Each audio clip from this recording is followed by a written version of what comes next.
joining me right here on the Rich Eisen Show from the worldwide leader in sports, and he will be part of their draft coverage, an integral part of their draft coverage for all 3 days, 2 nights, 1 day, starting next week in Cleveland, Ohio.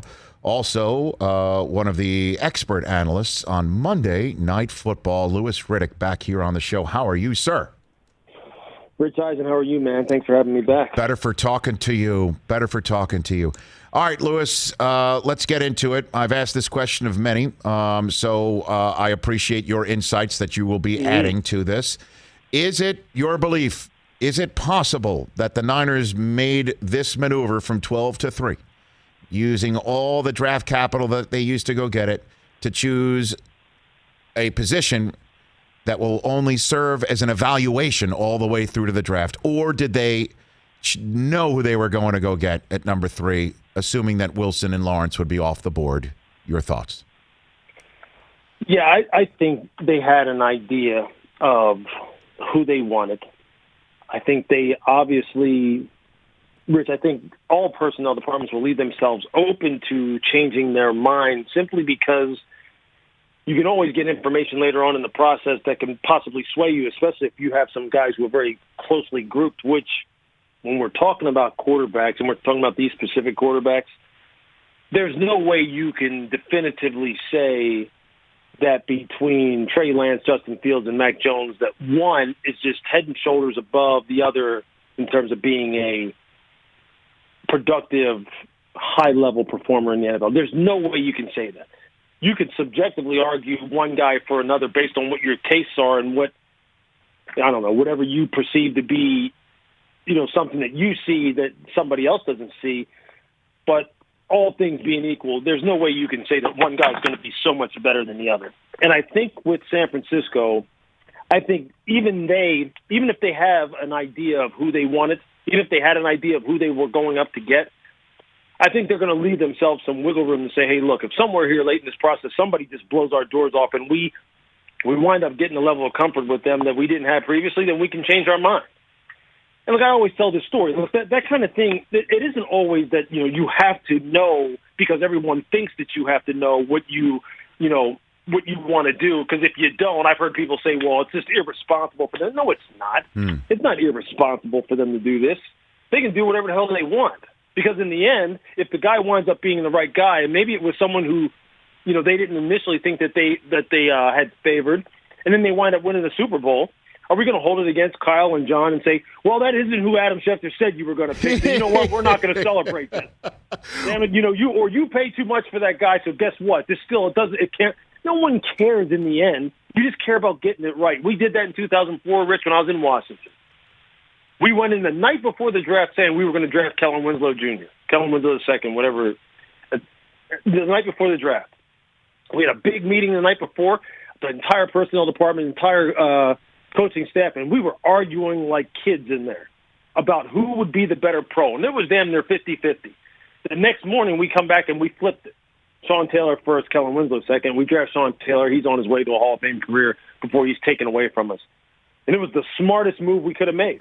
So, look, I don't need for them to have it set in stone who they want to pick. They need to have it set in stone when they're on the clock. That's what matters. Well, it is amazing, Lewis, how it all works out. And I had a front row seat for it with Mayock for all those years, okay? Mike's on NFL Network, and his word to so many fans, gospel. Absolute gospel. And then in his first draft, he chooses Clelin Ferrell with the first chance he's got to draft someone for the Raiders. And so few people were talking about him, and everyone's like, Mayock doesn't know what the hell he's doing.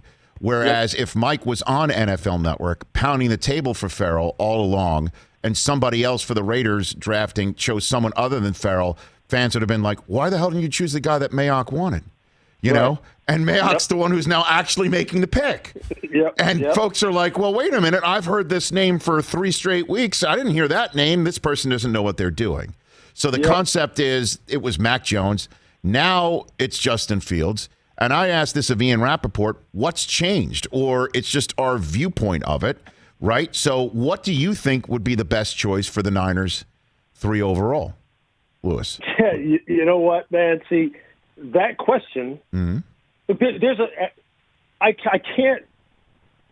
How do I put this? I can't necessarily say what's best simply because of this. There's information that they have that none of us, well, most of us don't have. Like what? We all have phones, right? We all pick up and talk to people, right? Yes. They know things as far as intelligence tests, as far as psychological evaluation, as far as medical evaluation, which is the most important thing about all this, right, that they factor into this decision. And then it becomes a subjective thing, Rich. You know that, right? So Kyle can be sitting here going, look, I value this, this, and this in a player more so than this, this, and this. I may value decision-making and accuracy more so than I value athletic ability and arm talent. I value the way I feel around this player as far as how I think I can get along with this player over the other player. So there's so many different things that really go into determining who is the best person, more so than just watching tape. So, all right, on the surface, look, I think Trey Lance, of those three, has the potential both in terms of makeup, intelligence, athletic ability, height, weight, speed, running ability, all the different things that he can do. And I've talked to this young man and looked him in the eye and talked to him in person. He's the guy who I really like out of this entire group. I love Mac Jones, too, because I know how smart quarterbacks win. Smart quarterbacks who have competent levels of talent, they win in the NFL, because I also know that dumb football loses in the NFL, and people forget that right now. Right now, we don't want to talk about that. We just want to talk about height, weight, and speed. Dumb football loses in the NFL. It just does every time, and the statistics bear it out. He's the guy who coaches love because he doesn't play dumb football. He can almost match you move for move on the field like a coach, meaning matching defensive coordinators. And defensive coordinators hate guys like that. They hate guys like that who are almost on par with them from a strategic standpoint. And Mac gives you that. And you know what, Trey Lance, when you talk to people about him, he is getting to that level too. And he has the ability to do that as well as anyone. Justin, same thing. If you talk to Ryan Day, Justin Fields is a very intelligent quarterback. Very intelligent, that is still on his way up and may have the most physical upside of them all. So who is the best guy? For me, knowing what I know, when you marry the physical with the mental and everything that comes with it in the package, from the limited exposure I've had to these young men, I am a big fan of Trey Lance. How about that? A big fan. Big fan. But they have other information that I know that I don't, and none of the other people who are talking about these quarterbacks don't.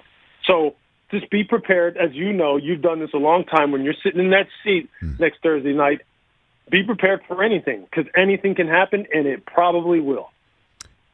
And then there's this sense also, too, though, and then I just want to bounce this off you and then move on. Louis Riddick of ESPN. Bucky Brooks, my colleague from the NFL Media Group, pointed out that, when the trade hit for the Niners and the Dolphins, it was during Zach Wilson's pro day. So obviously it had to be done leading up to Zach Wilson's pro day.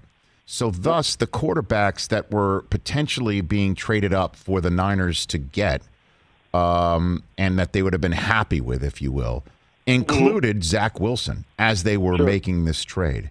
So if, there's no magic number, we've been saying the three quarterbacks that the Niners were willing to go get and trade up to, and while they would do this evaluation to make sure, as you pointed out earlier in this conversation, that the tape grinding would come to a consensus eventually, and has to anyway, that Zach Wilson was in that mix, and maybe Mac Jones never was. That's what he threw out there too. That the quarterbacks that the Niners were looking at were really Zach Wilson, Trey Lance, and Justin Fields, because they're all of a similar, if you will, physical, height, weight, speed, skill set, and Mac Jones is not. What do you make of that? What do you think of that? I mean, you know what? I'll just default to this. Adam Schefter, who we know is – sometimes you think Adam's actually sitting in some of these meetings. Okay? I mean, it's like, God, how do you know that? That's because his phone is plugged into the back of his head like the Matrix, Louis. He's got he does. Okay. He wouldn't say what he has already said about maybe who some of the quarterbacks are that the 49ers like, if he didn't know that definitively. He doesn't throw stuff out there for the heck of it. So for him to say that the 49ers like Mac Jones, as he has gone on record as saying, is not because Mac Jones was never in the conversation. Mac Jones has been in the conversation.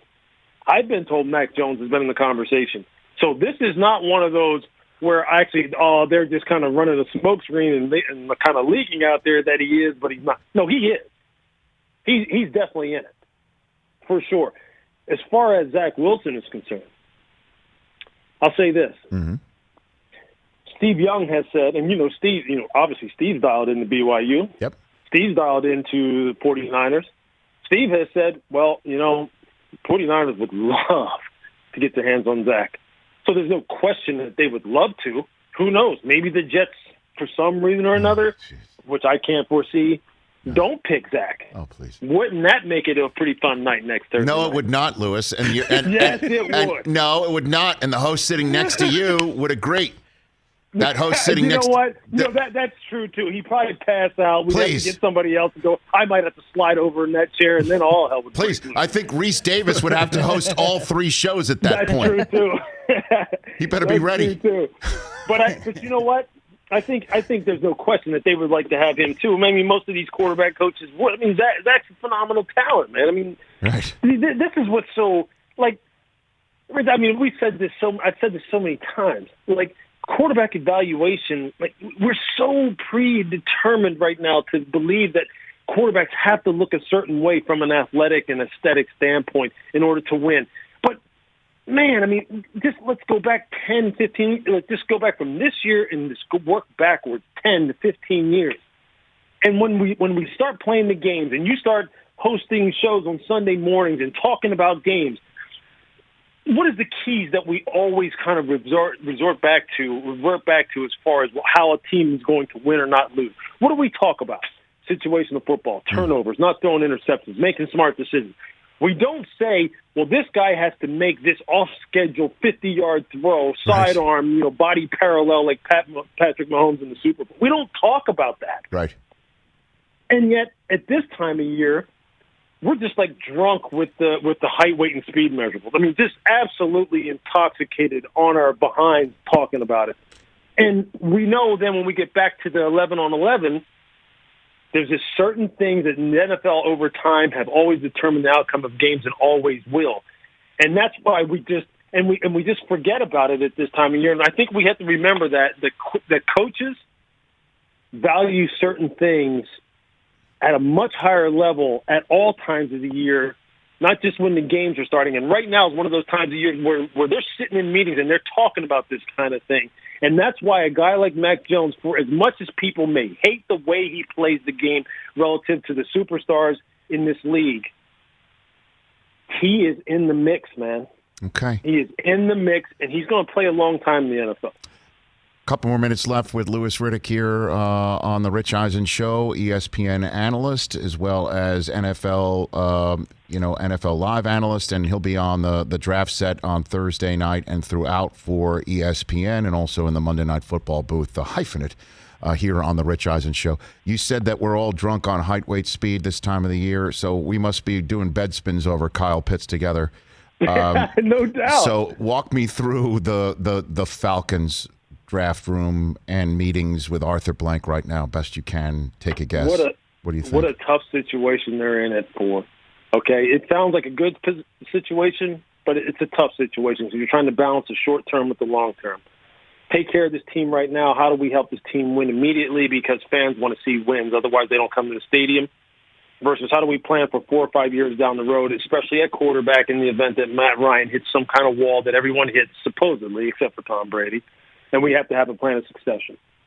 So, is Trey Lance, Justin Fields, are they in the conversation here? Do we just pick the best player available and take Kyle Pitts, which is, I think, pretty much a consensus opinion? Or do we try and trade out of this spot? How far do we go to where the value matches up for us as far as maybe getting something that really helps this team, which is defense in particular? Whatever level it is, whether it's pass rusher, second-level linebacker, or a corner, cover guy, impact player in the secondary. Those are the 3 scenarios that they're probably trying to hash through right now, and it's a tough decision. It really is because, again, you're trying to balance what helps us win games right now, what helps us in the future as far as building a sustainable championship-level organization. And Terry, I'm sure Terry Fontenot, the GM, and Arthur Smith and Mr. Blank are all trying to kind of figure that out because, if they can't get a good trade partner to move back with, then I think they're just going to turn in the card and take Kyle Pitts and then continue to address this defense throughout the rest of the draft. And as free agency continues to play itself out all the way up until the season. I think so, right? Because they're not a player or two away, but they're going to have to pick someone if they don't get a trade partner. And I think best player available at that point is probably going to be Kyle Pitts. So you roll with it. Don't you think? I mean, you put him out there on the field. You got maybe 2 years left. I mean, we had Thomas Dimitrov on talking about how the contract was redone with the sense of, as it was initially done, to keep Matt Ryan in the Falcons uniform for his entire career. He might think about maybe playing past this contract, but that's for a can to be kicked down the road for another time. Pitts is going to be there for the next quarterback along with Ridley, right? I mean, why not, right? Yeah, no, it makes sense. It makes sense, but really, I mean, Kyle's going to be fantastic, provided everything works out for him and he stays healthy. He's an X factor. We all know that, right?